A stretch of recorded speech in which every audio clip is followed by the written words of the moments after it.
Eu estava sentada na poltrona da sala.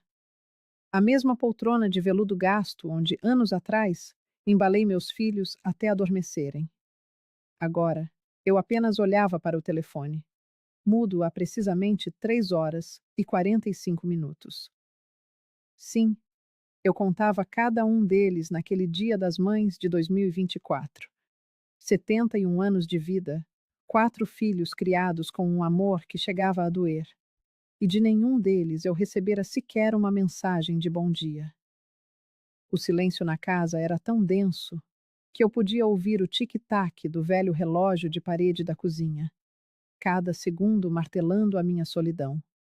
Passava das 7 da noite quando Luna surgiu na porta, com aquele seu jeito mágico de aparecer exatamente quando eu mais precisava. Mas, desta vez, havia algo diferente. Seus olhos estavam vermelhos e inchados de tanto chorar. E ela agarrava um pequeno objeto com tanta força que os nós dos seus dedos estavam brancos como cera. Minha neta de 12 anos, a única alma neste mundo que ainda parecia se lembrar da minha existência, trazia nas mãos algo que estava prestes a mudar a minha vida para sempre. Vó, preciso te mostrar uma coisa, disse ela, e a sua voz tremia de um jeito que eu jamais ouvira. Mas promete que não vai ficar muito triste? Promete que não vai fazer nada perigoso? Que criança de 12 anos pede à avó para não fazer nada perigoso? Meu coração disparou, um tambor descontrolado no peito. Eu imaginei que fosse mais um de seus desenhos, sempre cuidadosamente coloridos, ou talvez um cartão feito na escola, com aquelas letras trêmulas que me arrancavam um sorriso. Luna era a única que se lembrava. Aniversários, Dia das Mães, Natal, até mesmo o dia em que me formei professora, uma data que meus próprios filhos haviam esquecido. Ela sabia de cor cada marco da minha vida.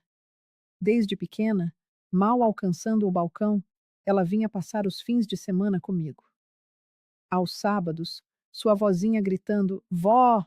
no portão era a melodia que enchia meu coração de alegria.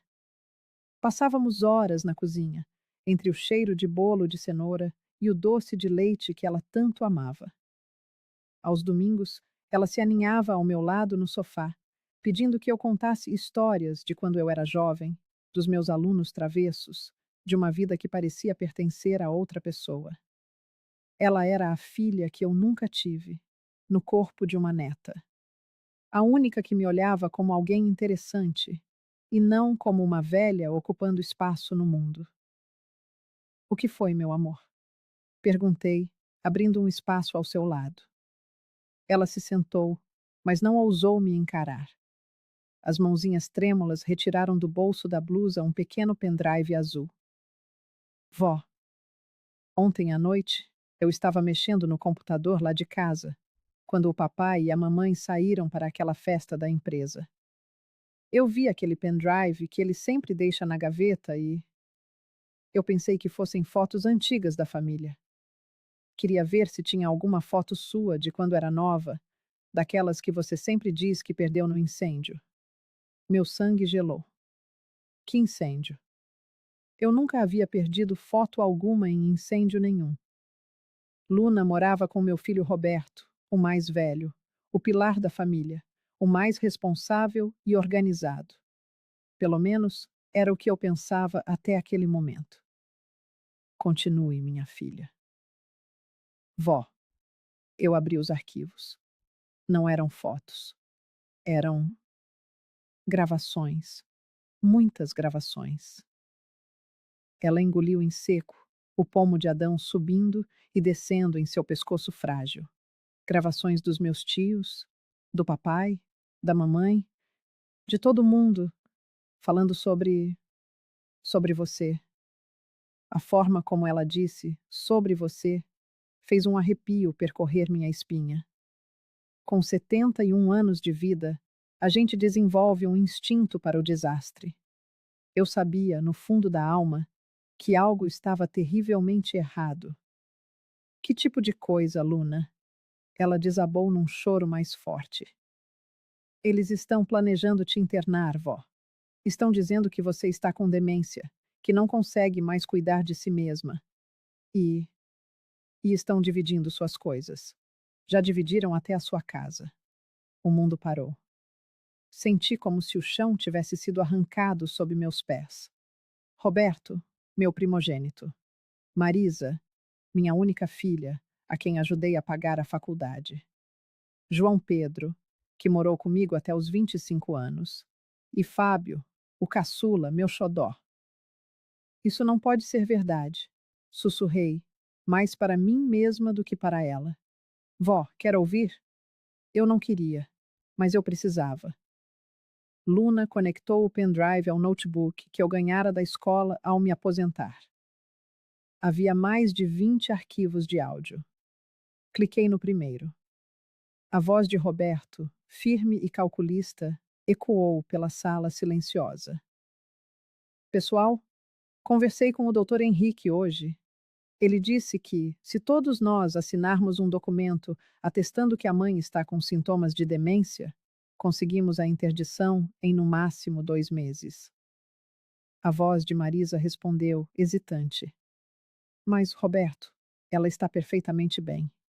Outro dia, ela me ligou lembrando do aniversário da minha filha. Marisa, você quer esperar ela morrer para ver se sobra alguma coisa? Cortou Roberto. A casa dela está avaliada em 800 mil. Fora as economias, as joias da nossa avó. Se ela resolver casar de novo ou doar tudo para a caridade, como a vizinha dela fez, a gente perde tudo. O Roberto tem razão, interveio João Pedro. E convenhamos, ela já está meio esquecida. Outro dia, perguntou 2 vezes se eu já tinha almoçado. Isso não é esquecimento, João. Isso é carinho, rebateu Fábio, a voz fraca. Fábio, disse Roberto, no seu tom de irmão mais velho, você está desempregado há 6 meses, com a esposa grávida do segundo filho. Você vai precisar dessa grana. E eu, com a empresa em crise, preciso da minha parte o quanto antes. Pausei a gravação. Minhas mãos tremiam tanto que mal conseguiam controlar o mouse. Luna me abraçou. Respirei fundo e cliquei em outro arquivo. A voz do meu filho outra vez, agora com um homem de fala formal. Doutor Henrique, quanto tempo demora todo o processo legal? Roberto, com os laudos que vou fornecer e os depoimentos da família, conseguimos a interdição em 60 dias. Sua mãe será internada e vocês assumem o controle total dos bens. Meus honorários são 15% do valor total. E se ela resistir? Se disser que está bem? Roberto, trabalho com isso há 20 anos. Nessa idade, a negação da doença é comum. Quanto mais ela insistir que está sã, mais reforça o diagnóstico. É um processo que sempre funciona. Eles riram. Uma risada baixa, conspiratória, que me revirou o estômago. Fechei o notebook. Não conseguia mais ouvir. Luna chorava baixinho ao meu lado. Vó, eu não sabia o que fazer. Estão todos juntos nisso. Completei, a voz seca. Naquele instante, pela primeira vez desde a morte do meu marido, senti-me completamente só. Mas a sensação durou apenas um segundo. Olhei para a Luna, para aqueles olhos cheios de lágrimas e fúria, e percebi que eu não estava sozinha. Eu tinha uma aliada de 12 anos, mas que valia por um exército inteiro. Vó, você está bem? Perguntou Luna, percebendo meu silêncio repentino. Estou, minha filha, estou ótima. E pela primeira vez em muitas horas, era verdade. Porque naquele momento, uma ideia começou a se formar. Se eles queriam uma avó com demência, era exatamente isso que teriam. Mas do meu jeito. Luna, posso te pedir uma coisa? Você conseguiria gravar algumas conversas para mim, sem ninguém saber?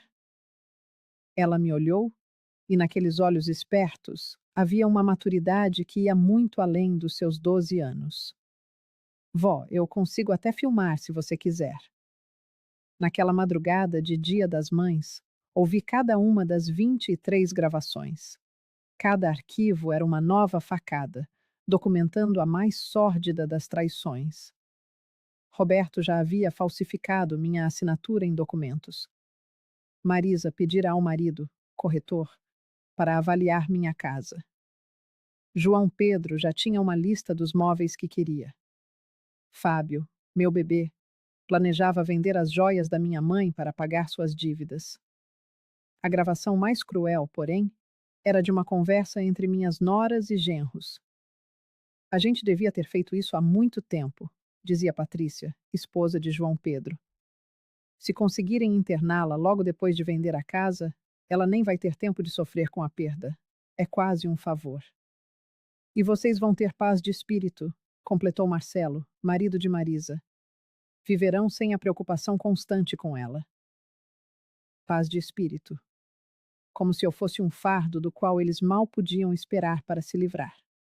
Quando Luna finalmente foi embora, depois de me ensinar a usar o gravador do celular e aplicativos de transferência de arquivos, eu me olhei no espelho.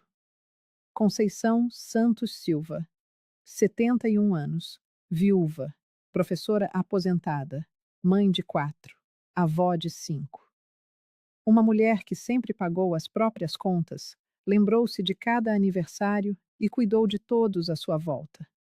Uma mulher que, segundo seus próprios filhos, estava perdendo a capacidade de cuidar de si mesma. Pois bem, se eles queriam uma velha senil, incapaz de distinguir a realidade da fantasia, eu lhes daria a melhor atuação da minha vida. E no final, quando estivessem convencidos da vitória, eu lhes mostraria quem realmente havia perdido a capacidade de pensar. Na segunda-feira seguinte, acordei às 5 da manhã. Não por ansiedade, mas por ter um trabalho monumental pela frente. O primeiro passo foi ligar para o Roberto. Filho, você pode vir aqui em casa hoje? Estou um pouco confusa com umas coisas. Ensaiei essa frase umas 20 vezes diante do espelho, até que soasse perfeitamente natural. Confusa como, mãe? Ah, bobagem minha. Acho que são esses remédios novos para a pressão que o Dr. Cardoso receitou. Estão me deixando meio zonza, sabe? E eu queria te perguntar algo sobre uns papéis, mas agora a ideia me escapou. Pude sentir a avidez mal contida em sua voz. Claro, mãe. Que tal no fim da tarde, depois do trabalho? Perfeito, filho. Ah, e Roberto. Obrigada por ser sempre tão atencioso. Não sei o que seria de mim sem você. A ironia era de uma espessura que eu mesma me espantei. Passei o resto do dia me preparando para a performance da minha vida. Ensaiei gestos confusos, olhares perdidos no vazio, respostas hesitantes. Mas o principal foi o cenário. Orquestrei um palco de desleixo meticulosamente calculado. Deixei alguns comprimidos espalhados sobre a mesa da cozinha, como se os tivesse esquecido ali. Coloquei uma panela vazia sobre uma boca apagada do fogão, longe de qualquer perigo real. Eu não era louca. A torneira da pia, entreaberta, deixava cair um pingo d'água insistente, o metrônomo da minha farsa. Espalhei alguns papéis aleatórios pela mesa da sala, a imagem perfeita de alguém que tentara organizar as contas e perdera o fio da meada. Quando Roberto chegou, às 6h30, eu estava sentada na minha poltrona, fitando os papéis com uma expressão que praticara por horas, confusa, mas lutando para parecer normal. Oi, mãe. Como está? Ergui o rosto lentamente, como quem emerge de um profundo devaneio.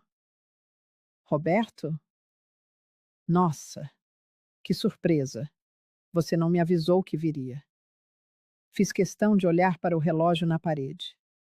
Que horas são? Já é noite? Ele parou no umbral da porta. Eu havia ligado para ele não fazia nem meia hora. Mãe, fui eu que liguei mais cedo. Você me pediu para vir. Disse que estava confusa. Levei a mão à testa, numa pantomima de quem força a memória. Ah, é verdade.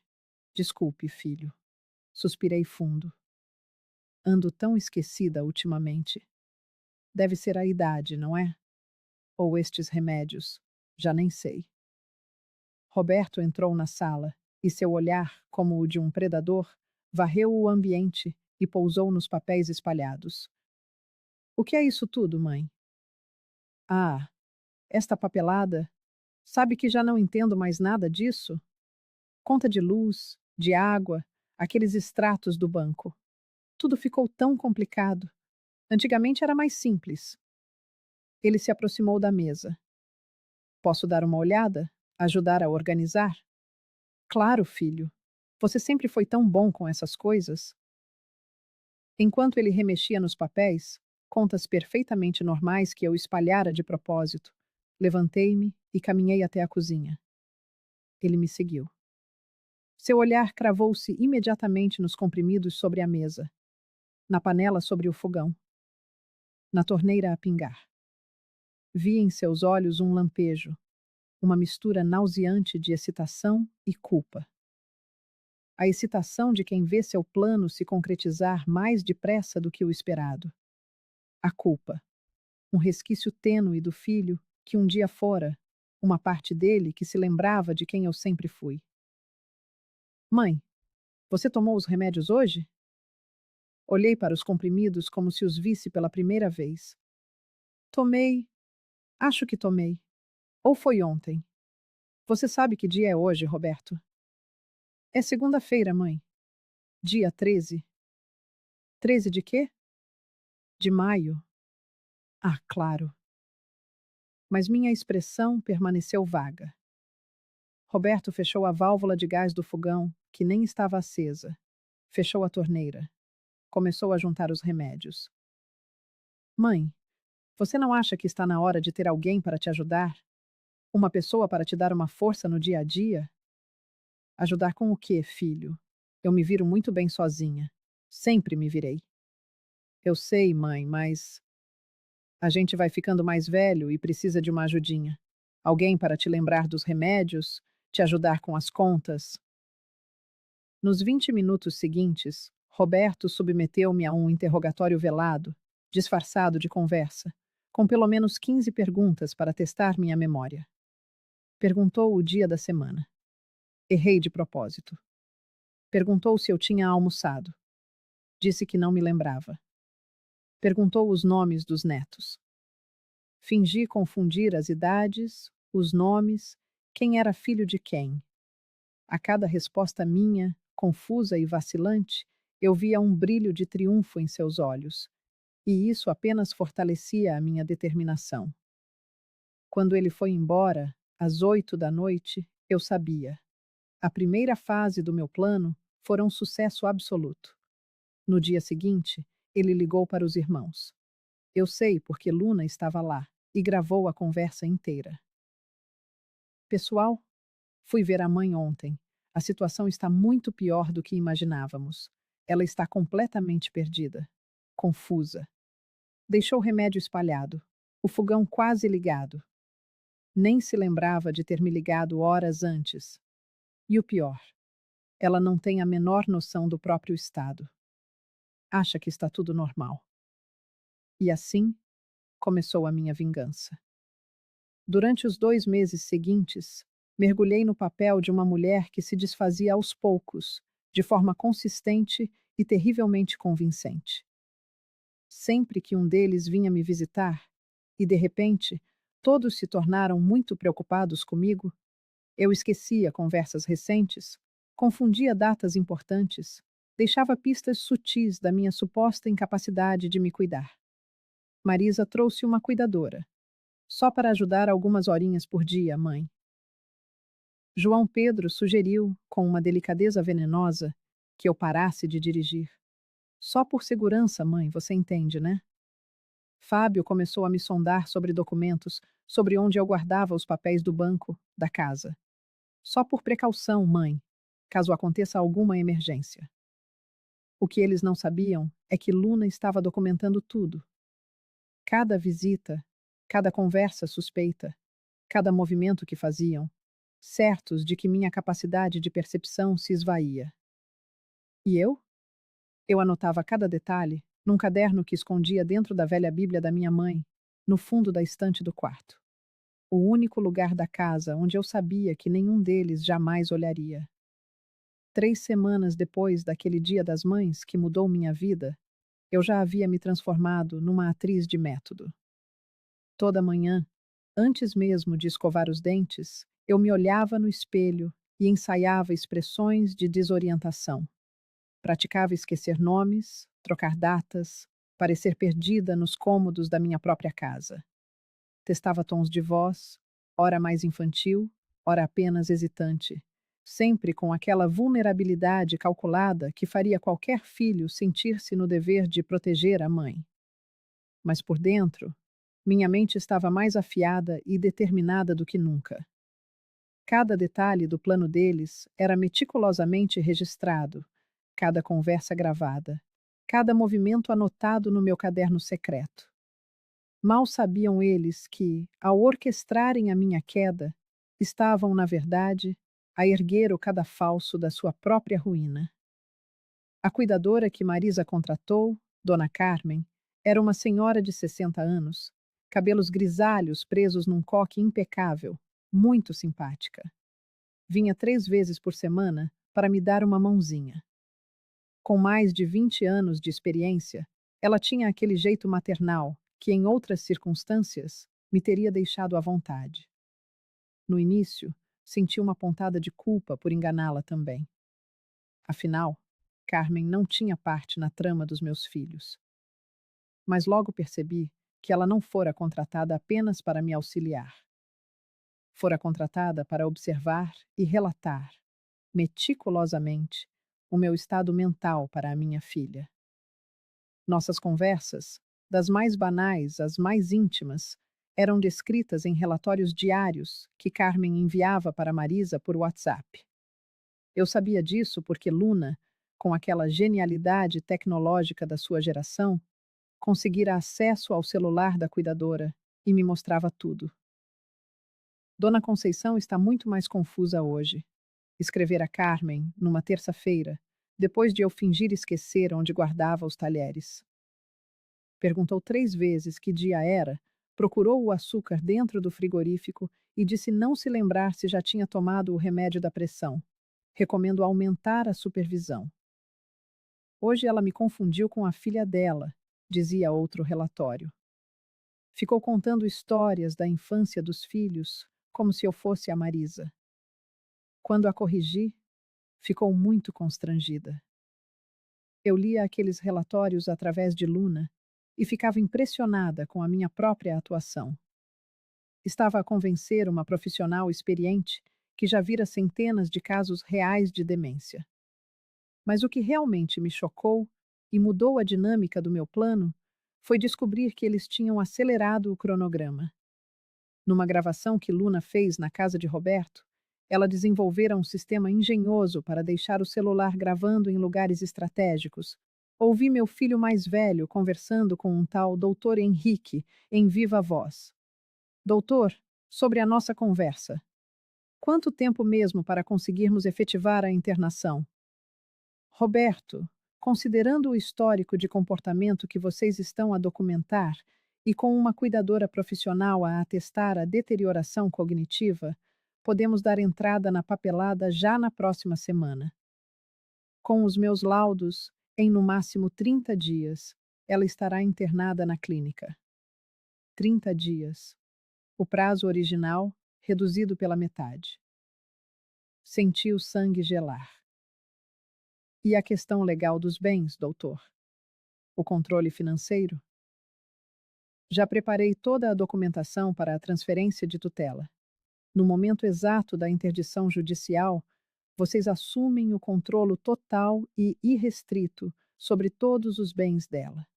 A casa pode ser vendida, as contas movimentadas, tudo conforme o nosso acordo. Perfeito. E os riscos? Alguma chance de ela reverter a decisão? Dr. Henrique riu, um som seco e desprovido de humor que me causou um arrepio. Roberto, com o histórico que vocês estão a construir, Mas o meu laudo e o testemunho unânime da família é matematicamente impossível. E mesmo que tentasse, quem acreditaria numa mulher oficialmente diagnosticada com demência? Quando o áudio terminou, minhas mãos tremiam de indignação. Não era apenas ganância, era uma operação fria, calculada, sistemática. Eles não estavam apenas a roubar-me, estavam a destruir a minha identidade, a minha capacidade de defesa, a minha própria existência. Naquela noite, quando Luna veio me visitar, sob o pretexto de um trabalho escolar sobre a terceira idade, eu estava particularmente determinada e, confesso, assustada. Vó, você parece diferente hoje. Aconteceu alguma coisa? Ouvi a gravação, minha filha. Eles reduziram o prazo para 30 dias. Luna ficou tensa. Isso é muito pouco tempo, vó. O que vamos fazer? Vamos acelerar também. Mas preciso de muito mais do que temos.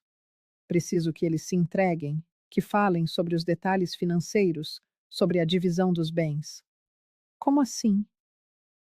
Levantei-me da poltrona, começando a andar pela sala, um hábito antigo de quando preparava aulas complexas nos meus 35 anos como professora. Luna, você sabe que eu nunca fui de improvisar. Eu preparava cada lição com meses de antecedência, antecipava cada dúvida, planeava cada detalhe. Sei, vó, você sempre foi a pessoa mais organizada que conheço. Então, vou aplicar a mesma metodologia. Se eles querem uma velha senil, vou lhes dar a performance mais convincente da minha vida. Mas não uma confusão qualquer. Vou criar episódios específicos que os forcem a acelerar ainda mais. E quando pessoas desesperadas aceleram suas ações, elas invariavelmente cometem erros graves. Luna me olhava, concentrada. Que tipo de episódios? Vou simular alucinações, minha querida. Alucinações muito específicas, relacionadas exatamente com o que eles estão a fazer. Quando um paciente com demência começa a ter alucinações sobre o próprio futuro, os médicos interpretam como uma deterioração acelerada. Isso vai fazê-los achar que têm pouco tempo para agir, e com a pressa, vão falar abertamente sobre coisas que normalmente manteriam em segredo. No dia seguinte, às 6:30 da manhã, um horário calculadamente atípico, iniciei a segunda fase da minha vingança. Liguei para Roberto com a voz trêmula, simulando terror. Roberto, Roberto, é você? Graças a Deus. Mãe? Que horas são? Você está bem? Não, filho. Não estou. Não estou nada bem. Pode vir aqui? Urgente? Por favor. Eu preciso de você. O que aconteceu? Tem gente estranha na minha casa. Gente que não devia estar aqui. Ouvi o som dele se movendo, provavelmente saltando da cama. Que gente, mãe? Do que você está a falar? Não sei. São uns homens de terno escuro. Entraram durante a madrugada. Estão a mexer nas minhas coisas, a pegar papéis importantes, a vasculhar os armários. Acho que são ladrões, ou coisa pior. Eu podia ouvir sua respiração acelerar, o interesse genuíno misturado com uma excitação macabra. Mãe, calma. Não tem ninguém aí. Você está sozinha. Lembra-se? Como não tem ninguém? Elevei a voz, injetando um desespero real na inflexão. Eles estão aqui na sala. Um deles está aí a mexer na minha secretária, a pegar os papéis do banco. O outro está a olhar para dentro da cristaleira. Mãe, escute a minha voz com atenção. Respire fundo. Não há ninguém aí. É só uma confusão da sua cabeça, você entende? Fiz um silêncio calculado, de alguns segundos, como se processasse a informação com dificuldade. Confusão da minha cabeça? Mas eles estavam aqui. Eu os vi, filho, com estes olhos. Mãe, estou a caminho. Fique calma. Não saia de casa. e não abra a porta para absolutamente ninguém até eu chegar. Roberto chegou em exatos 18 minutos. Um recorde de velocidade que apenas denunciava a sua ansiedade em confirmar o meu surto psicótico. Quando ele entrou, usando a chave de emergências que eu lhe dera anos atrás, encontrou-me sentada na poltrona da sala. O meu olhar vagueava pelo ambiente, numa expressão cuidadosamente ensaiada de confusão e medo residual. Roberto? E os homens que estavam aqui? Eles foram embora quando ouviram o seu carro? Mãe, não havia ninguém aqui. Você teve uma alucinação. Sabe o que é isso? Alucinação? Não, filho. Não é possível. Eles estavam bem aqui, na minha frente. Um deles até falou comigo. Roberto aproximou-se, envolvendo-me com aquele tom condescendente que ele aperfeiçoara para lidar com quem julgava incapaz. E o que ele disse, mãe? Disse que eu devia sair desta casa, que não era mais minha, que o meu tempo aqui tinha acabado. Fiz uma pausa dramática. Mas isso não faz sentido, não é? Esta casa é minha há 40 anos. Vi Roberto engolir em seco. A ironia cruel da minha alucinação não lhe passara despercebida. No fundo, ele sabia que o meu subconsciente criara uma metáfora perfeita para o que ele, na realidade, estava a fazer comigo. Mãe, você não pode mais ficar sozinha aqui. Não é seguro. Por que não é seguro? Esta é a minha casa há 40 anos. Porque você está a confundir as coisas, a imaginar o que não existe. E se você sai de casa a pensar que alguém a persegue? E se você se magoa? No mesmo dia, ele ligou para os irmãos. Luna, que passara a tarde a estudar lá em casa, gravou tudo. Pessoal, a situação da mãe ficou crítica. Ela ligou-me hoje cedo, a dizer que havia homens estranhos dentro de casa, ladrões a mexer nas coisas dela. Quando cheguei, não havia ninguém. Ela estava a ter alucinações. A voz de Marisa soou preocupada do outro lado da linha. Alucinações? Isso é grave, Roberto. É. E o pior é que a alucinação dela era sobre homens a quererem tirá-la de casa. Como se o subconsciente dela soubesse que algo vai mudar. Vocês acham que ela desconfia de alguma coisa? Perguntou Fábio.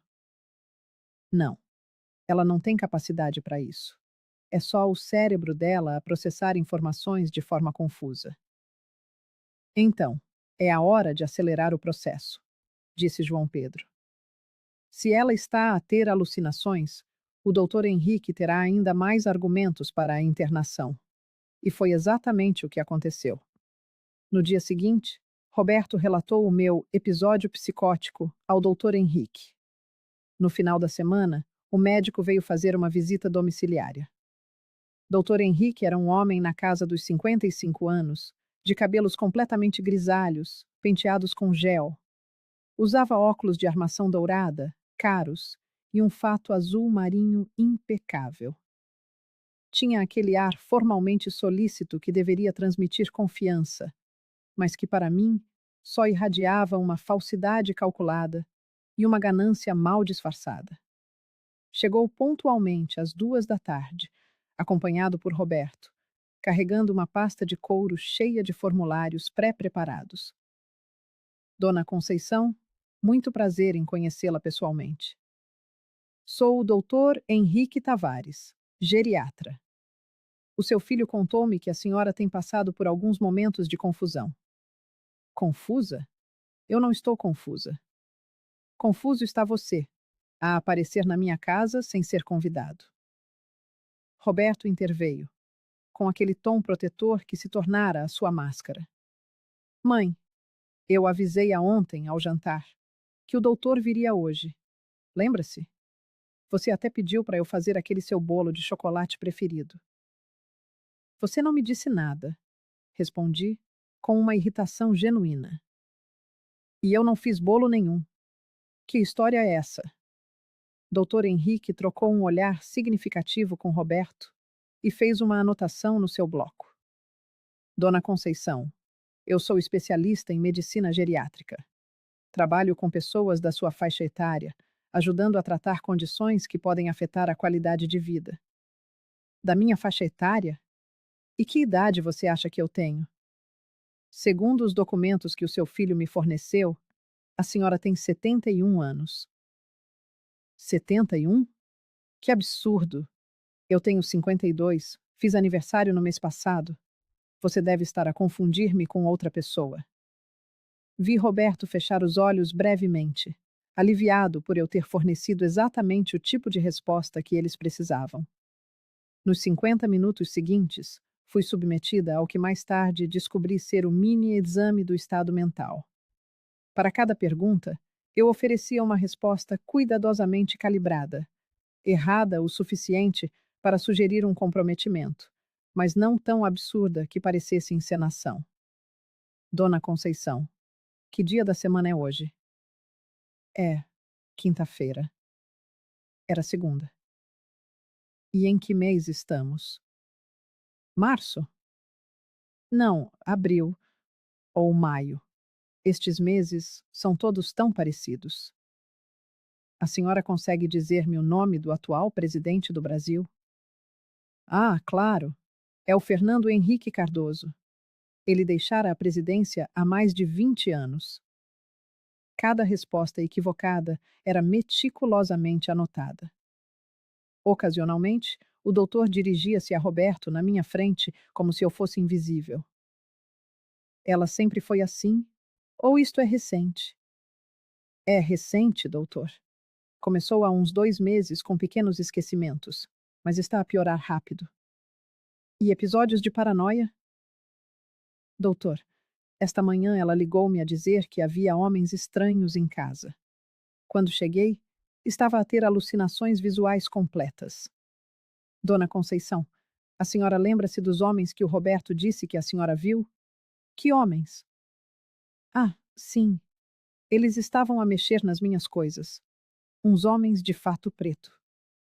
E lembra-se do que eles disseram? Disseram. Disseram que eu tinha que sair daqui, que esta casa não era mais minha.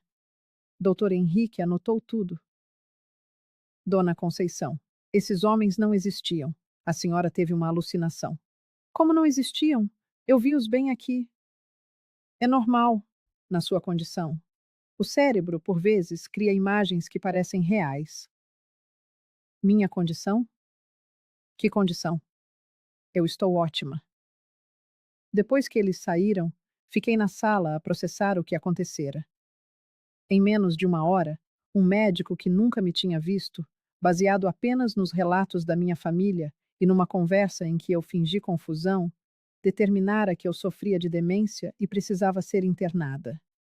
Naquela noite, Luna chegou com uma notícia que mudou o rumo do meu plano. Vó, você não vai acreditar no que eu descobri. O que foi, minha filha? Eu estive a mexer no computador do pai outra vez e encontrei uns e-mails. Ele não está só a planear interná-la. Ele já assinou um contrato de venda da sua casa. O meu sangue gelou. Como assim?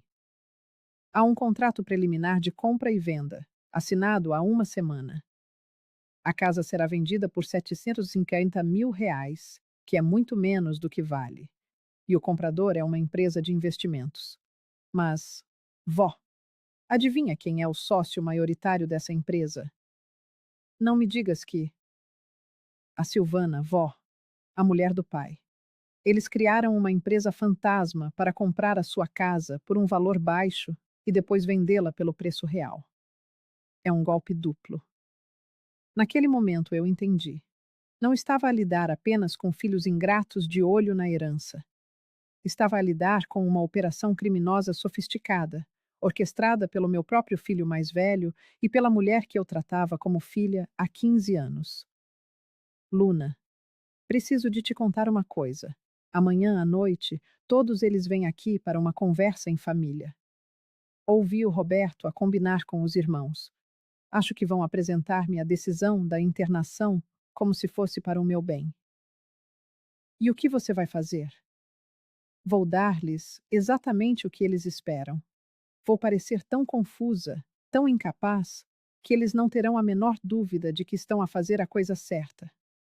Mas, Luna, preciso que você grave tudo, absolutamente tudo. Porque quando eles acharem que ganharam, que me convenceram a aceitar a internação voluntariamente, eles vão relaxar. E pessoas relaxadas dizem coisas que não deviam. Entendi. E depois? Depois, minha querida neta, vamos mostrar para toda a família Santos e para toda a cidade de Santos quem realmente perdeu a capacidade de pensar direito. E sabem qual foi a parte mais triste de tudo? Naquela noite, pela primeira vez em semanas, eu chorei de verdade. Não lágrimas de teatro. Chorei porque tinha a certeza absoluta de que no dia seguinte os meus 4 filhos se sentariam à minha mesa, olhariam nos meus olhos e tentariam convencer-me de que entregar a minha liberdade e a minha dignidade era a melhor coisa que eu poderia fazer por eles. Mas eles não sabiam que eu estava 5 passos à frente. A reunião de família foi marcada para sábado, às 7 da noite. Roberto ligou na quinta-feira com um tom festivo, como se não se tratasse de uma emboscada. Mãe, que tal nos reunirmos no sábado? Já faz tempo que não jantamos todos juntos. Todos quem, filho? Eu, a Silvana, a Marisa e o Marcelo, o João Pedro e a Patrícia, o Fábio e a Carla. Os miúdos também vêm, claro. Todos os meus filhos, genros, noras e netos. Era uma jogada inteligente. Usar a presença das crianças para me tornar mais vulnerável. Que bom, filho. Há quanto tempo não temos uma reunião assim? Pois é, mãe. E precisamos de conversar sobre umas coisas importantes também. Que tipo de coisas? Ah, depois falamos. Nada demais. O importante é estarmos todos juntos. Passei os 2 dias seguintes a preparar-me como uma general para a batalha definitiva. Luna e eu revisamos cada detalhe. Ela instalou pequenos gravadores de áudio em 3 locais estratégicos da sala de jantar e configurou o seu telemóvel para gravar vídeo discretamente. Vó, você tem a certeza de que vai conseguir manter a encenação a noite toda? Minha filha, eu dei aulas durante 35 anos. Acha que não sei como manter a de atenção de uma plateia? Mas, vó, eles são a sua família. Não vai ser difícil fingir demência ao olhar nos olhos dos seus próprios filhos? Luna, quando você atua para pessoas que ama, está a fingir ser a pessoa que eles precisam que você seja. E que pessoa eles precisam que eu seja? Uma velha confusa e incapaz, que precisa de ser salva de si mesma. Sábado chegou, como um dia de tempestade disfarçado de céu azul. Passei a manhã a cozinhar, não por necessidade, mas para manter as mãos ocupadas. Preparei a sobremesa preferida deles, a farofa da minha mãe, caipirinhas com limão do quintal. Era dolorosamente simbólico preparar aquela festa de despedida com tanto carinho. Às 6 da tarde, comecei a arrumar-me. Escolhi um vestido azul marinho com pequenas flores brancas, daqueles que se associam a avózinhas queridas. Prendi o cabelo num coque baixo, passei um batom rosado e borrifei o perfume suave de sempre. Ao espelho, eu parecia exatamente o que eles queriam ver. Uma senhora de 71 anos, digna, mas visivelmente frágil. Luna chegou às 6h30. Oi, vovó. Posso ajudar a pôr a mesa? Claro, meu amor. Enquanto arrumávamos os pratos, ela ativou discretamente os gravadores. Vó, você está preparada? Estou, filha. E você? Estou. Mas, vó, depois de hoje, nada mais será igual. Pois não? Parei e olhei para ela, com os seus 12 anos e uma sabedoria que me assombrava. Não, Luna. Depois de hoje, eu espero que tudo seja melhor. Às 7 em ponto, eles começaram a chegar. Roberto e Silvana, Marisa e Marcelo, João Pedro e Patrícia, Fábio e Carla. Um a um, abracei-os com um carinho que, surpreendentemente, ainda era genuíno. Há quanto tempo não tínhamos uma reunião destas? É mesmo, mãe, disse Marisa, beijando-me o rosto. Precisamos de fazer isto mais vezes. Durante a primeira hora, tudo pareceu normal. Conversas, risos, histórias antigas. Mas eu percebia os olhares trocados entre eles, a tensão mal disfarçada. Todos sabiam por que estavam ali. Foi durante a sobremesa que Roberto finalmente abriu o jogo. Mãe, nós temos uma coisa importante para conversar consigo. Que coisa, filho? É sobre si, mãe. Sobre como você está. Sobre o futuro. Fingi uma expressão levemente confusa. O futuro? Que futuro? Eu estou perfeitamente bem, graças a Deus. Marisa inclinou-se sobre a mesa, o seu olhar uma mistura de pena e impaciência. Mãe, temos notado que a senhora anda um tanto esquecida, meio confusa com algumas coisas. Que disparate. Eu sinto-me ótima. Mãe, João Pedro interveio, a sua voz tentando soar conciliadora. Outro dia, a senhora ligou-me 3 vezes na mesma tarde a perguntar se eu viria no domingo. Tinha acabado de falar comigo. É natural, quando se anseia pela visita dos filhos. E vocês vêm tão pouco. Fábio trocou um olhar rápido com Roberto antes de tomar a palavra. Mãe, a dona Carmen, a sua cuidadora, ela conversou com a Marisa. Está preocupada. Preocupada? Com o quê? Aquela moça é uma exagerada. Ela disse que a senhora a tem confundido com outras pessoas, que por vezes se esquece de onde guarda as coisas. Fiz uma expressão ofendida. Bobagem. Quem está a ficar velha é a Carmen, não eu. Roberto respirou fundo, o ar de quem carrega um fardo. Mãe, o doutor Henrique esteve aqui na semana passada. Lembra-se? Que doutor? O geriatra. Ele fez-lhe algumas perguntas. Ah, sim, aquele homem simpático. Mas não entendi bem o motivo da visita. Ele veio porque nós estamos preocupados consigo, mãe. Preocupados? Por quê? Silvana, que se mantivera em silêncio até então, inclinou-se com um sorriso doce e venenoso. Dona Conceição, a senhora sabe que todos nós a amamos muito, não sabe? Claro que sei, minha filha. Então, a senhora precisa de entender que tudo o que vamos dizer é porque queremos o seu melhor. Pronto. A frase-chave. O sinal de que a manipulação emocional começara oficialmente. Mãe, o doutor Henrique falou conosco depois da consulta, disse Roberto, retomando o controlo. Ele disse que a senhora apresenta sintomas de demência inicial. Demência? Que palavra horrível! Eu não tenho demência nenhuma. Mãe, demência não é um insulto.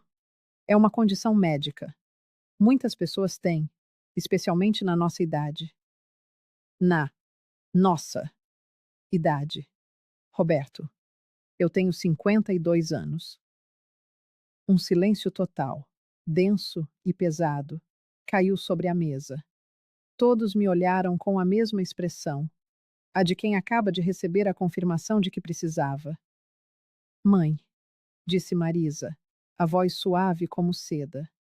A senhora tem 71 anos. Fez aniversário em março. Fingi confusão, levando a mão à testa num gesto teatral. 71? Não pode ser. Como assim 71? A senhora nasceu em 1953, mãe, acrescentou João Pedro, como se martelasse o prego final no caixão. 1953? Mas então eu sou mesmo uma velha. Vi lágrimas a brotar nos olhos de Marisa. Por um instante, senti uma pontada de culpa genuína. Mas a lembrança das gravações, dos seus planos, do contrato de venda da minha casa, dissipou-a no mesmo segundo. O importante não é a idade, Dona Conceição, disse Silvana, a sua voz um bálsamo falso. O importante é a senhora estar bem cuidada. Bem cuidada como? Mãe, nós estivemos a conversar.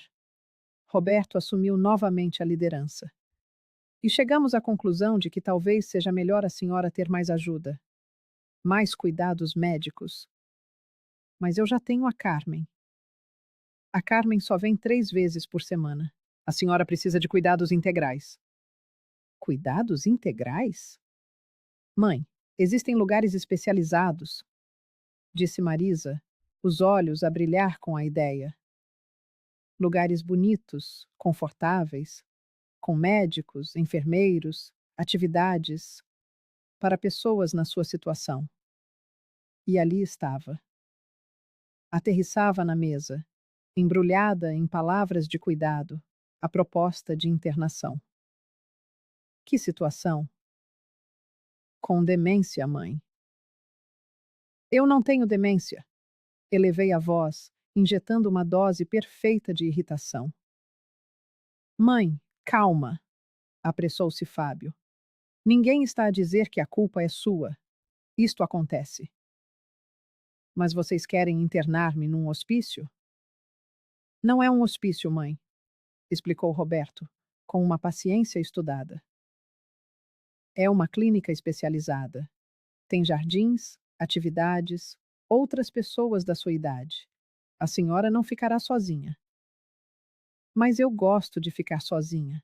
Esta é a minha casa. Mãe, a senhora já não pode ficar sozinha. E se acontece alguma coisa? Se cai? Se esquece do fogão aceso? Eu nunca me esqueço do fogão aceso. Mãe, na semana passada, a senhora ligou ao Roberto a dizer que havia homens estranhos dentro de casa. Acusou Marisa. Homens que não existiam. Existiam, sim. Estavam a mexer nas minhas coisas. Marcelo, o marido de Marisa, falou pela primeira vez, o tom grave e paternalista. Dona Conceição, com todo o respeito, a senhora teve uma alucinação. É um sintoma comum da demência. Comum? É, mãe, confirmou Roberto. O doutor Henrique explicou-nos. À medida que a doença progride, a pessoa começa a ver e a ouvir coisas que não existem. Então vocês acham que eu estou louca? A avó não está louca, disse Luna, a minha neta, falando pela primeira vez. A sua voz era calma, a atuação impecável. A avó só está doente. Olhei para ela e, por um segundo, quase me esqueci do nosso teatro. Doente como, minha querida? Da cabeça e avó, mas tem tratamento. E o tratamento é trancarem-me numa clínica? Não é trancar, Dona Conceição, é cuidar, disse Patrícia, a mulher de Fábio. A senhora terá médicos, remédios, fisioterapia e a minha casa. Silêncio, um silêncio que gritava a resposta. A sua casa continuará a ser sua, mãe, disse Roberto por fim. Então por que não posso ficar nela? Porque precisa de cuidados que não lhe podemos dar aqui. Por que não? Porque nós trabalhamos, mãe. Temos as nossas próprias famílias. Mergulhei no silêncio, fingindo processar o golpe. E se. E se eu me recusar a ir? Outro silêncio desconfortável. Mãe, a senhora quer ficar bem, não quer? Perguntou Marisa. Claro que quero. Então precisa de aceitar ajuda. Mas eu estou bem aqui. A senhora acha que está bem? Corrigiu Roberto. Mas não está. O doutor explicou que isso é normal. As pessoas com demência não percebem que estão doentes. Então, vão obrigar-me? Ninguém a vai obrigar a nada, mãe, disse Fábio. Mas se não aceitar voluntariamente, talvez tenhamos de tomar algumas decisões legais. Que decisões legais? Roberto respirou fundo. A cartada final. Interdição, mãe. Um processo em que um juiz decide que a senhora precisa de um responsável legal. Um responsável legal? Alguém que tome conta dos seus bens, das suas decisões, da sua saúde. E quem seria esse alguém? Nós, mãe. Os seus filhos. E ali, finalmente, a porta abriu-se, e eu, no meu papel de mulher confusa e vulnerável, comecei a fazer as perguntas exatas de que precisava para extrair a confissão que me daria a vitória nesta guerra. Vocês vão tomar conta dos meus bens? Sim, mãe, disse Roberto, visivelmente mais à vontade agora que o assunto estava na mesa. É melhor para si não ter de se preocupar com essas coisas. Que coisas? Contas, documentos, decisões financeiras. Mas e a minha casa? Posso voltar para ela depois que melhorar? Roberto trocou um olhar fugaz com Silvana. Mãe, a sua casa é muito grande para si. Dá muito trabalho para manter, para limpar. Além disso, ele hesitou. Além disso, o que, meu filho? Uma casa parada acaba por se deteriorar. Talvez seja melhor pensarmos numa solução mais prática. Que solução?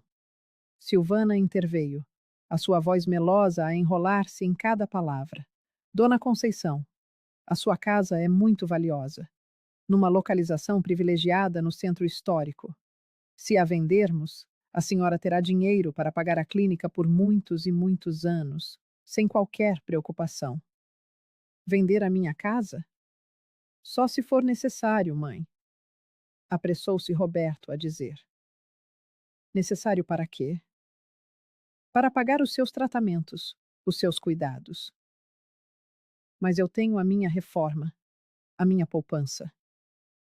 Mãe, disse Marisa, a reforma de professora não é muito alta e uma clínica particular é cara. Quanto custa? A que visitamos custa 8.000 por mês, disse João Pedro. 8.000. Exatamente o valor que eu ouvira na gravação da conversa entre Roberto e o médico. 8.000? A minha reforma é de 2.500. Exatamente, mãe. Por isso seria bom usar o dinheiro da venda da casa. E a quem a venderiam? Já temos algumas pessoas interessadas, disse Marcelo. É uma casa muito procurada. E quanto vale? O avaliador estimou em 800.000, disse Silvana. Mentira.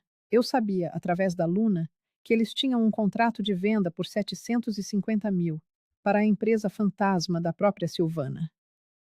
800.000 é muito dinheiro. É, mãe. Dá para a senhora ficar tranquila por muitos anos. E vocês administrariam esse dinheiro para mim? Claro, mãe, disse Roberto. Nós cuidaremos de tudo. A senhora não precisará de se preocupar com nada. E os móveis, as minhas coisas? Outro silêncio constrangido. Mãe, no início, poderá levar alguns objetos pessoais para a clínica, disse Marisa. O resto. O resto, o quê? Guardaremos o que for importante, disse João Pedro. O que tiver valor sentimental. E o que não tiver. Talvez seja melhor vender também, disse Fábio, para ajudar nos custos. Perfeito. Estavam a confirmar tudo. Iam vender a minha casa, os meus móveis e usar o dinheiro para enriquecer enquanto me mantinham trancada. E as joias da minha mãe. Fábio ficou visivelmente tenso. As joias. Bem, mãe, a senhora não vai precisar de joias na clínica. Então, vocês ficam com elas? Nós guardamo-las para si, disse Marisa rapidamente. Guardam onde? Num lugar seguro. Que lugar? Mãe, não precisa de se preocupar com esses detalhes agora, interveio Roberto. O importante é aceitar o tratamento. Mas eu quero saber onde vão guardar as joias da minha mãe. Num cofre no banco, mentiu Silvana. O mesmo onde a senhora tem a sua conta, Outra mentira. Eu sabia que Fábio planeava vendê-las para pagar as suas dívidas. E quando posso receber visitas? As visitas são permitidas aos fins de semana, disse Roberto. Todos os fins de semana? Dependerá do seu estado de saúde. E se eu melhorar? Se eu deixar de ter demência? Roberto soltou um riso, mas sem qualquer alegria. Mãe, a demência não tem cura. É degenerativa. Degenerativa? Só piora com o tempo. Então, eu nunca mais sairei da clínica? Silêncio total. Um silêncio que era uma sentença. Mãe, vamos focar-nos no presente, disse Marisa. No que é melhor para si agora. Mas eu quero saber. Eu nunca mais vou sair? Provavelmente não, mãe, disse Roberto por fim. Fingi que começava a chorar. Soluços silenciosos a sacudirem os meus ombros.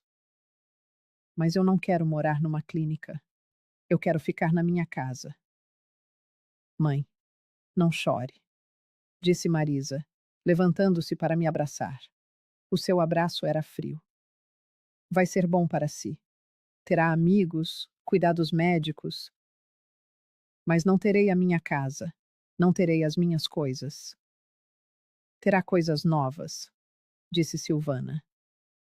Adequadas à sua nova vida. Nova vida? Como uma pessoa assistida, Dona Conceição, sem responsabilidades, sem preocupações. E quando é que isto vai acontecer? Roberto olhou para os irmãos. Na próxima semana, daremos entrada no processo de interdição. Processo? É um trâmite legal, mãe, para formalizar que precisa de cuidados. E depois? Depois, a senhora vai para a clínica. Quando? Em cerca de 30 dias. 30 dias? A minha voz tremeu de pânico fingido. Tão depressa? Quanto antes, melhor. Para sua segurança, disse João Pedro. E se eu não quiser? Roberto suspirou. Nesse caso, mãe, o juiz decidirá por si. O juiz pode obrigar-me? Pode, mãe. Quando a pessoa já não tem capacidade para decidir por si mesma. Mas eu tenho capacidade. Mãe, a senhora acabou de dizer que tem 52 anos, lembrou Marisa suavemente. Esqueceu-se da visita do Dr. Henrique e teve alucinações com homens estranhos. Então, vocês acham que eu sou doida? A avó não é doida, repetiu Luna, a sua voz um pilar de falsa inocência. A avó só não está a conseguir pensar direito. E por isso vão vender a minha casa? Só se for preciso, disse Roberto. Preciso para quê? Para pagar os seus cuidados. Mas disseram que já há pessoas interessadas. Roberto ficou desconfortável. É uma possibilidade, mãe. Quem são essas pessoas? Uma empresa de investimentos? Que empresa? Não precisa de se preocupar com isso agora. Mas eu quero saber. Silvana interveio rápida. Dona Conceição, esses detalhes são complicados. Assuntos técnicos, jurídicos. Mas é a minha casa. A sua casa, que será vendida para o seu próprio bem, rematou Marcelo. Para o meu bem ou para o bem de vocês? Pronto. A pergunta estava feita. A armadilha, armada. Mãe, como pode pensar uma coisa dessas? Disse Roberto, a ofensa a pingar da sua voz. Porque vocês parecem muito ansiosos por vender a minha casa e internar-me numa clínica. Nós estamos preocupados consigo. Preocupados ou interessados no dinheiro? Mãe, responde Roberto. Vocês vão ganhar alguma coisa com isto? Ele olhou para os irmãos, encurralado pela pergunta direta. Mãe, se sobrar algum dinheiro depois de pagar todos os seus cuidados, logicamente, esse dinheiro seria da família. Que dinheiro? O da venda da casa, dos móveis. E quanto acham que vai sobrar? Não sabemos, mãe. Depende de quanto tempo a senhora ficar na clínica. E se eu ficar muito tempo? Aí não sobra nada. E se eu morrer depressa? O silêncio constrangido voltou, mais pesado do que nunca. Mãe, não fale assim, pediu Marisa. Mas é uma possibilidade, não é? E se eu morrer, vocês ficam com o que sobrar? Sim, admitiu Fábio. É assim que funciona uma herança. Então vocês estão a torcer para que eu morra depressa? Claro que não, exclamou Roberto. Mas seria mais vantajoso para vocês? Mãe, por favor, pare de falar assim. É verdade ou não é? Roberto suspirou, derrotado. Mãe, nós só queremos o que é melhor para si. E se o que é melhor para mim for ficar na minha casa? A senhora não pode ficar na sua casa. Não é seguro. Não é seguro ou não é conveniente? As duas coisas. E foi nesse momento que eu soube. Tinha tudo o que precisava. Em menos de 2 horas, eles tinham confessado, diante de múltiplos gravadores, que pretendiam internar-me contra a minha vontade, vender a minha casa e os meus bens, administrar o meu dinheiro e ficar com o que sobrasse após a minha morte. Naquela noite, muito depois de todos terem ido embora, sentei-me na mesma poltrona onde tudo começara 2 meses antes. Luna estava ao meu lado, a transferir os ficheiros de áudio e vídeo para o computador. Tínhamos mais de 3 horas de gravações comprometedoras, incluindo confissões explícitas sobre a venda fraudulenta da casa, planos para a apropriação dos meus bens e até comentários sobre como seria conveniente se eu morresse depressa. Vó, conseguimos tudo. Eles entregaram-se completamente. Conseguimos mais do que eu esperava, Luna. Agora, vem a parte que eu mais ansiava. A vingança? A justiça, minha filha. A justiça. Domingo de manhã, às 8 em ponto, disquei o número de Roberto. A voz que saiu de mim não era a mesma. Tinha um timbre inabalável, cristalino, sem qualquer vestígio da confusão que eu fingira na noite anterior. Roberto, preciso falar com você e seus irmãos. Todos aqui em casa, às 2 da tarde. Mãe, está tudo bem? A sua voz está diferente. Estou ótima, filho. Melhor do que estive nos últimos 2 meses. Mas ontem a senhora estava. Ontem eu estava representando Roberto. Hoje o espetáculo acabou. Silêncio do outro lado da linha. Representando? As 2 em ponto. E tragam o doutor Henrique. E os advogados que contrataram. Ah, e Roberto. Sim. Tragam também os documentos que vocês falsificaram com a minha assinatura. Todos eles. E desliguei. Passei a manhã a preparar-me para o que seria, sem sombra de dúvida, o momento mais importante da minha vida.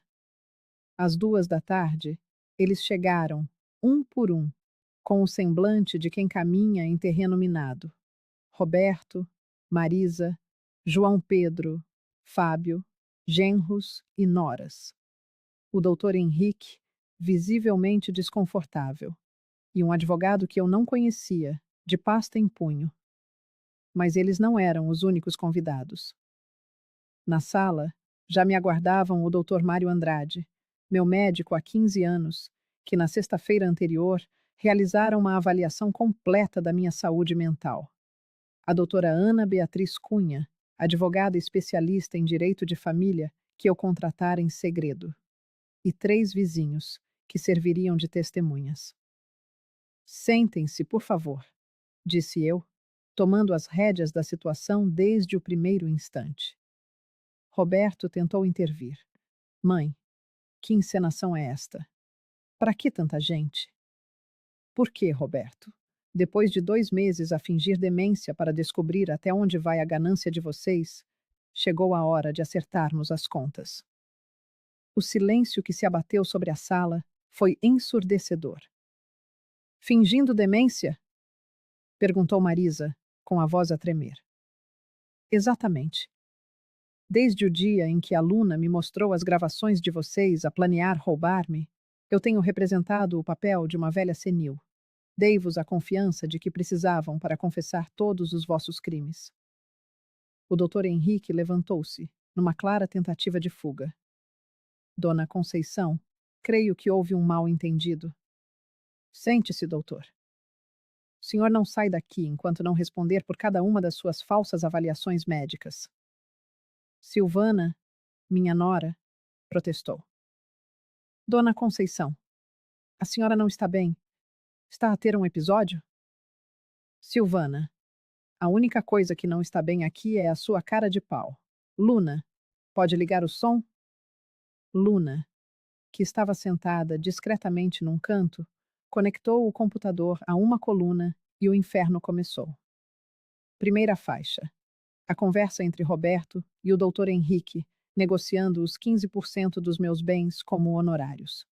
Vi o sangue drenar do rosto do meu filho. Mãe, eu posso explicar. Silêncio. Vocês vão ouvir tudo. Só depois tentarão explicar o inexplicável. Segunda faixa. Silvana, a detalhar a criação da empresa fantasma para comprar a minha casa por uma ninharia. Ela desabou a chorar. Dona Conceição, eu nunca quis. Nunca quis?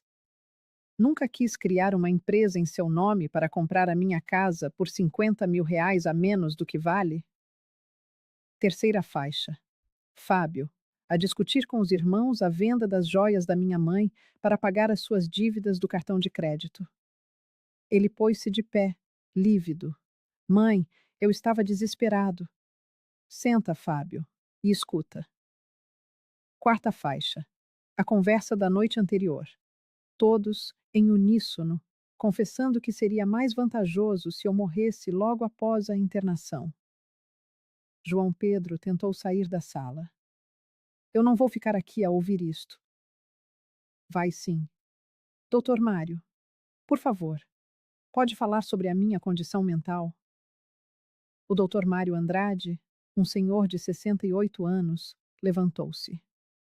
Sou médico da Dona Conceição há 15 anos. Na passada sexta-feira, a meu pedido, ela submeteu-se a uma avaliação cognitiva completa. Após 4 horas de exames neurológicos, testes de memória e avaliação psicológica, posso atestar, sob juramento, que Dona Conceição Santos Silva está em perfeita saúde mental. Não apresenta qualquer sintoma de demência, Alzheimer ou outro comprometimento cognitivo. O doutor Henrique gaguejou.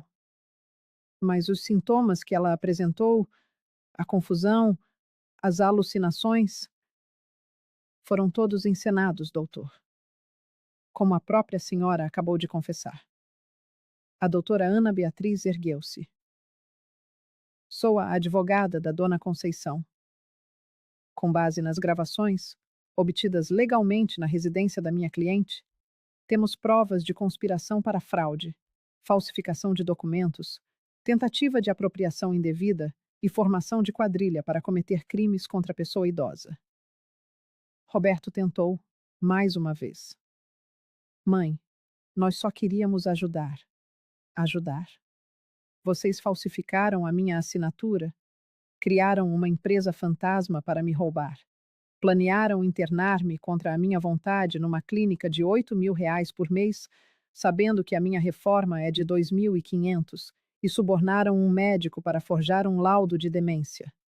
Onde está a ajuda nisso, Roberto? Estávamos preocupados.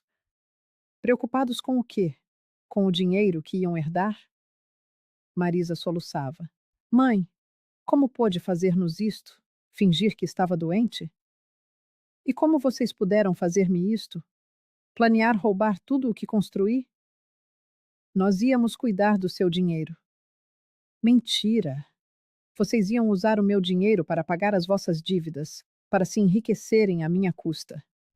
E quando eu morresse, dividiriam o que sobrasse. Dona Conceição, tentou o doutor Henrique. Os sintomas eram consistentes. Doutor, o senhor nunca me tinha visto até a semana passada. Baseou o seu diagnóstico no que os meus filhos disseram.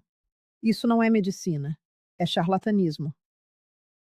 Mas eu sou um profissional qualificado.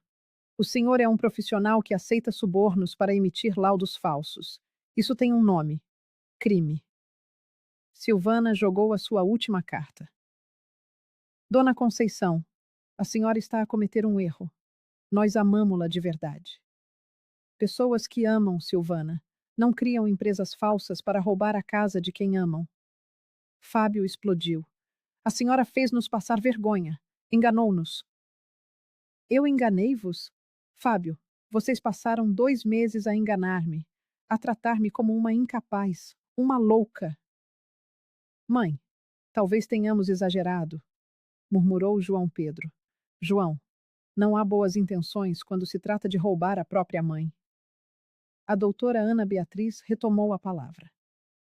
Com base nas provas, iremos avançar com as seguintes ações: anulação de todos os documentos falsificados, pedido de indemnização por danos morais, representação criminal contra todos os envolvidos por crime contra o idoso e interdição preventiva dos bens de todos, até que a justiça determine o valor das reparações. O desespero tomou conta de Roberto. A senhora não pode fazer-nos isto. Somos a sua família. Família, Roberto? Família não faz o que vocês fizeram. Mãe, podemos conversar? Implorou Marisa. A oportunidade de resolver isto em família. Vocês tiveram durante toda a vida. Escolheram o caminho da ganância. O doutor Henrique tentou sair de novo. Preciso de ir. O senhor fica até assinar um documento a reconhecer a falsidade do seu laudo. Caso contrário, a polícia irá buscá-lo à casa amanhã. O advogado deles interveio.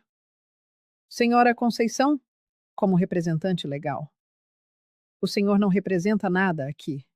Doutora, pode explicar a este cavalheiro a situação legal dele? Com prazer. Qualquer advogado que participe na elaboração de documentos fraudulentos pode ser enquadrado como coautor dos crimes. Recomendo que procure a sua própria representação legal. Foi então que Luna se levantou. Avó, e agora? O que vai acontecer com a herança? Boa pergunta, minha querida. Ontem de manhã, eu fui ao cartório e alterei o meu testamento. O silêncio era total. Alterou como, mãe? Perguntou Roberto, com um fio de voz. É muito simples. Roberto, Marisa, João Pedro e Fábio foram completamente deserdados. A senhora não pode fazer isso, gritou Silvana. Posso, e filo. Os meus bens serão divididos da seguinte forma: 50% para o orfanato Santa Clara, onde sempre fiz voluntariado. 30% para a Luna, a única pessoa nesta família que realmente me amou. E 20% para uma fundação que vou criar, para ajudar idosos vítimas de abusos familiares. Mãe, isso não é justo, choramingou Fábio. Nós somos seus filhos. Justo, Fábio. Justo seria vocês respeitarem-me, amarem-me de verdade, não fingirem amor enquanto planeavam despojar-me de tudo. Mas, mãe, por que não falou conosco? Para que esta encenação? Questionou Roberto. Porque se eu vos tivesse confrontado, teriam negado tudo. Teriam dito que eu estava paranoica, que estava a ficar senil de verdade. A única forma de provar a vossa traição era deixar que vocês se condenassem a si próprios. Mas, mãe, não há mais mas, Roberto. Vocês fizeram as vossas escolhas. Escolheram a ganância em vez do amor. Escolheram tratar-me como um fardo. Mãe, podemos recomeçar, suplicou Marisa.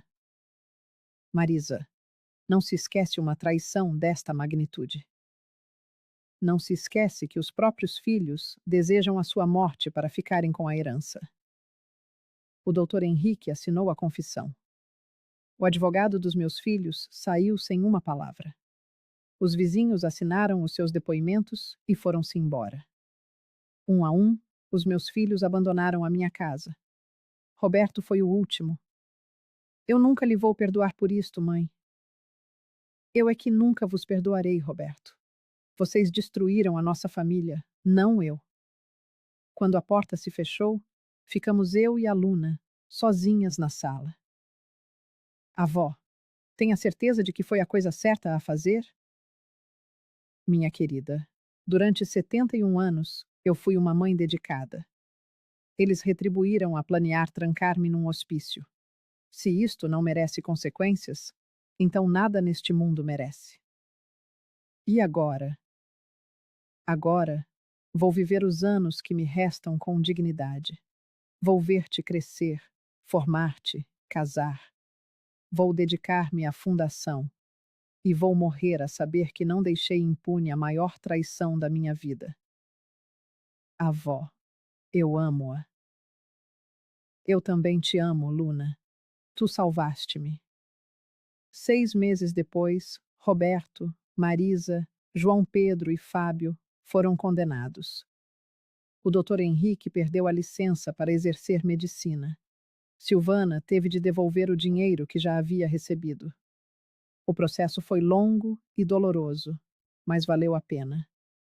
Continuo a morar na minha casa amarela, no centro histórico de Santos, que agora vale quase R$ 1 milhão.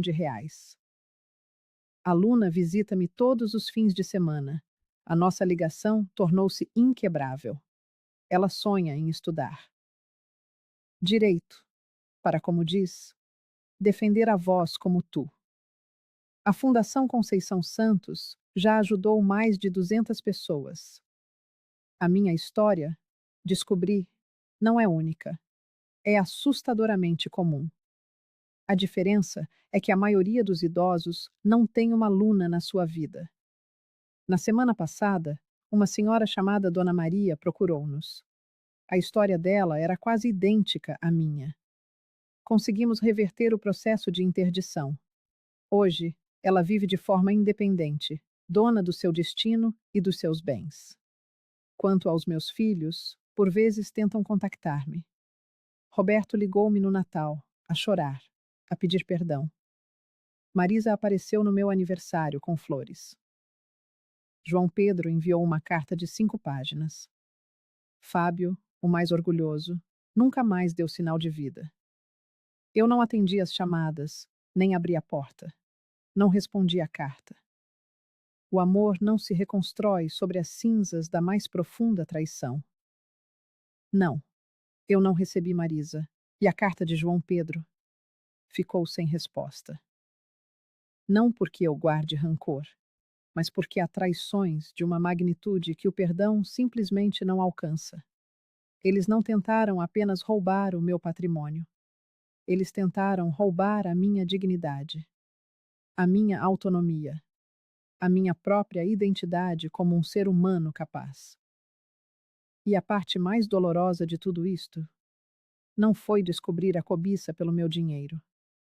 Foi a constatação de que, no fundo, eles realmente acreditavam que eu era incapaz, que eu era um fardo a ser carregado, alguém cuja voz não merecia ser ouvida, cujas opiniões não precisavam ser respeitadas e cujas decisões sobre a própria vida já não me pertenciam.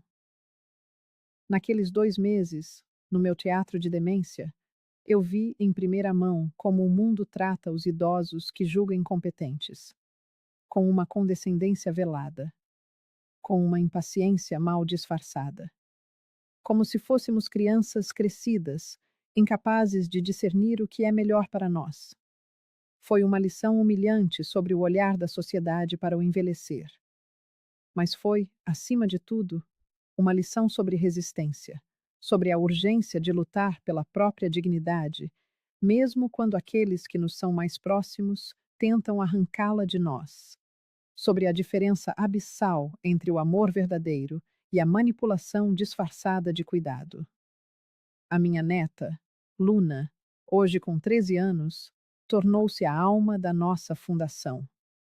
Ela ajuda a organizar arquivos, acompanha alguns atendimentos.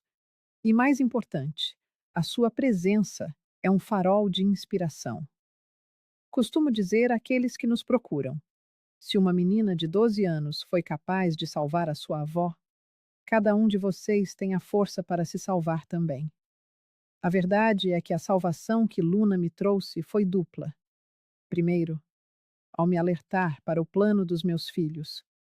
E segundo, e talvez o mais crucial, ao me mostrar que família não se define pelo sangue, mas pela lealdade, pela presença inabalável nos momentos de maior escuridão.